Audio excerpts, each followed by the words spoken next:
Welcome to another episode of CUDA Education, guys. We are continuing on our path of the compute and body application. So we are running basically our application here, and it's basically a bunch of particles that are simulated being affected by gravitational force. Velocity, updated positions, all of that stuff, right? And what I want to focus on with this application is the fact that on the compute side of the application, we have two pipelines that are running. We have a calculate particle movement pipeline, and we have an integrate particles pipeline. Okay. Notice that we're running on the integrated graphics card. I run on the slower graphics card on my machine because I want to see a change in behavior, and that change in behavior is more pronounced on the integrated graphics card as opposed to the dedicated graphics card, the NVIDIA graphics card. So we're gonna play around with these pipelines. We have a first pass and a second pass. We're gonna play around with the pipelines and see what's going on. So when we run our application with both pipelines on, we're at about 130 frames per second, thereabouts, right? And we have two pipelines. We have the calculate pipeline, which reads all the particles, computes gravitational force. When we say gravitational force, that means each particle has to be cognizant of how many other particles are around it, and then it writes a new velocity for the particle. Okay, so that is the calculate pipeline, right? The pipeline calculate, right? We also have the integrate pipeline, the pipeline integrate, that reads its own. So for each particle, it reads its own velocity, it updates its own position, and it just writes that position. Now, the thing with the integrate uh, pipeline is that it doesn't care about what's going on with other particles around it. It is completely independent of every other particle, right? And because of that, it's highly parallel. So unlike the calculate pipeline where it has to take into account how many other particles are around it and calculate gravitational force and all that stuff, the integrate pipeline is a completely independent thing for each particle. So it doesn't care about how many other particles are around, and because of that, it can take full advantage of parallel processing. I say all of that to say that the calculate pipeline is going to be more expensive than the integrate pipeline, and we're gonna test that by turning off the different pipelines and seeing how it affects frames per second. So we're hovering about 120 so frames per second with both pipelines on. Okay, so let us disable the calculate pipeline. Okay, so we're disabling the calculate pipeline. Remember, the calculate pipeline is the more expensive pipeline, and when we run the application, we're going to see that when we disable the calculate pipeline, that we now are at a frames per second of 440 plus frames per second, right? So we're not doing the heavy gravitational force calculations, all of the heavy lifting. We're just doing we're just doing the velocity and updating the positions of the particles and stuff, which is an independent process. So all of these particles are being run, they're sort of being calculated in parallel, right? It's taking full advantage of the GPU. There's no synchronization that needs to happen. It doesn't need to be aware about what the next particle is doing. All it cares about is its own particle and, what its velocity and stuff is, right? So you see that we're at about 140 plus frames per second when we disable the calculate pipeline. Now, if we go to the other direction where we disable the integrate pipeline, and then we run, we are going to see a change in behavior. So notice that um, now we're back at 120 plus, 30 plus frames per second, right? The heavy lifting is back on. The integrate pipeline is off, but the integrate pipeline is very cheap, right? It's inexpensive. It's parallel. We could do that really fast, right? So we could tell from this that the calculate pipeline is what is is causing the frames per second to drop in the application, right? And we're still calculating for all of the particles. We're still, that calculation has to take into account that there are other particles around it, right? We're still dealing with gravitational force, all of that stuff. Still a lot of heavy lifting, but we see that, so there's still a lot going on. Even though the particles, we don't visually see the particles moving, but that's partly because we don't have the integrate pipeline on, so we're not updating position or anything. Okay, so we're back at 130.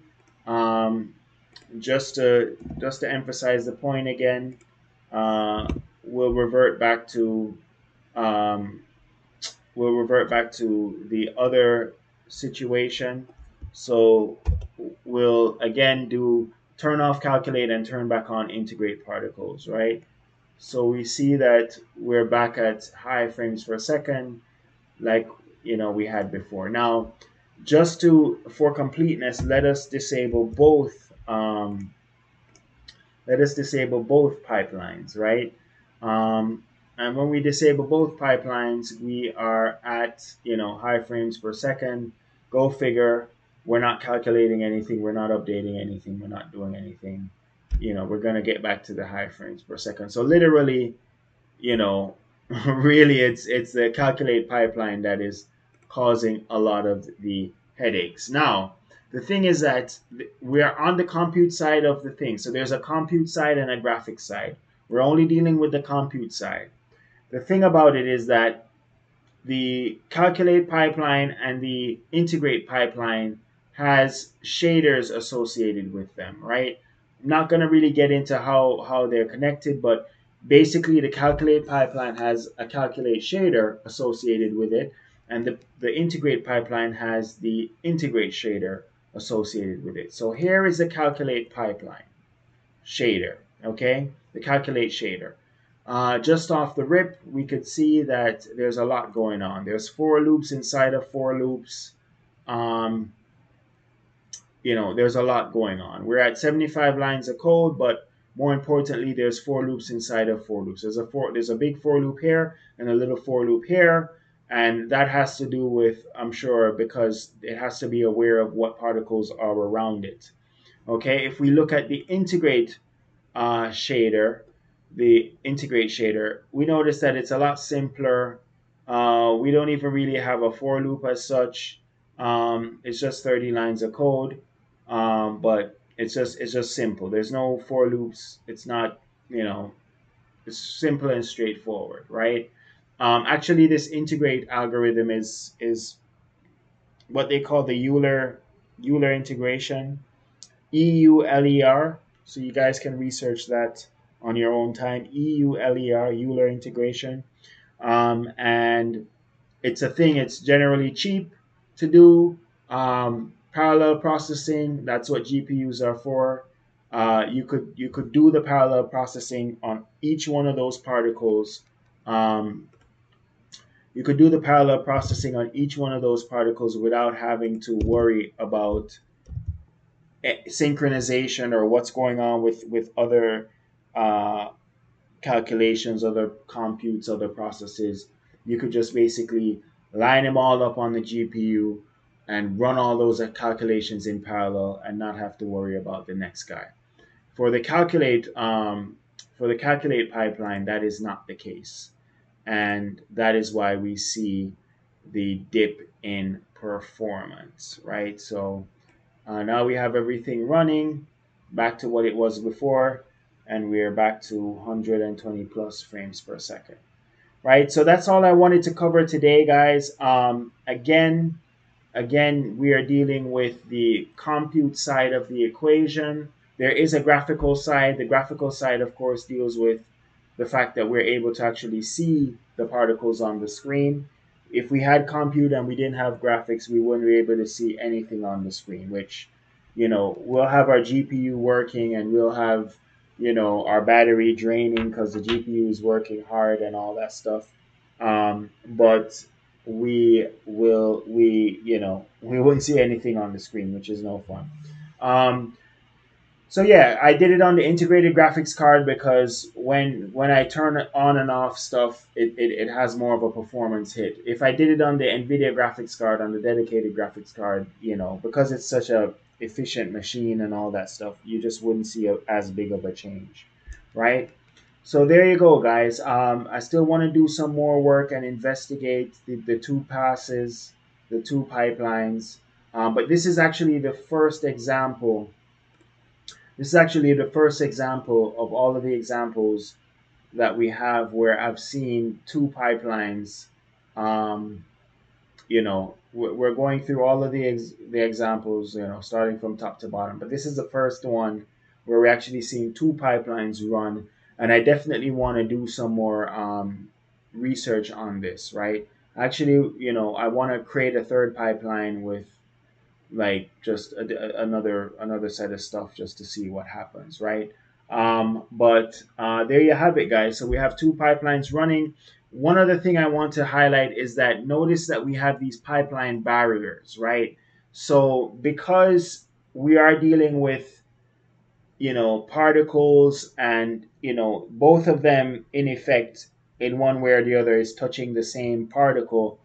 You have to make sure that one process doesn't get into the way of the other. You also have to worry about memory considerations, memory access, memory writes, memory reads, all that stuff. You don't want to be reading something while the another process is actively writing on it, all that stuff. So we have these pipeline barriers, right? So we'll get into that at some point, but notice that we have these pipeline barriers that effectively, make sure that things run the way how they should. Now, pipeline barriers are considered heavy synchronization walls, right? They're heavy synchronization walls, but we have to do them because um, not only for order of operations but also memory considerations, right? Because we are dealing with buffers, and we have to make sure that we we we don't get in the way of each other. Um, but you could see the heavy tax with the calculate shader and the calculate pipeline, where you have one big for loop and inside you have another for loop, and you have to take that into account. So it takes more time to run this than to run this, right? And that is why the calculate pipeline is more expensive on the system. This is good education, guys. Like, subscribe, share. Be the leader in your community. Get your community to start learning computer graphics. You wanna learn this stuff in 2026. Time is expensive.